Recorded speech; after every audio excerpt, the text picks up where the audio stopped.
Hey Skuid builders! Today I'd like to share an organizational tip that could be useful as you build apps in Skuid. Have you ever needed to change or add a new style variant for a component, like button or input, and not really sure how that new addition or that change will affect the rest of your UI? So this is where a style guide page for your design system can come in handy. A style guide page is just a page where you display all of the style variants that you created in your design system. Here's an example style guide page for a theme called Material.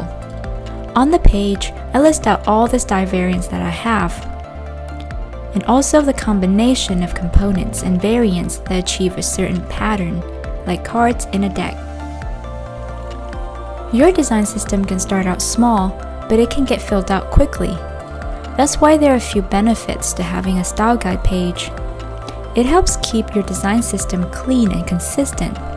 Instead of always creating one-off variants, you can look at the variants you already have before choosing to make a new one.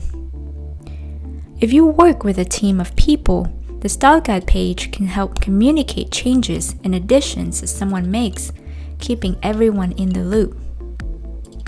If you need to make changes to a variant or create a new one, you can see right away if that change looks good in conjunction with other components.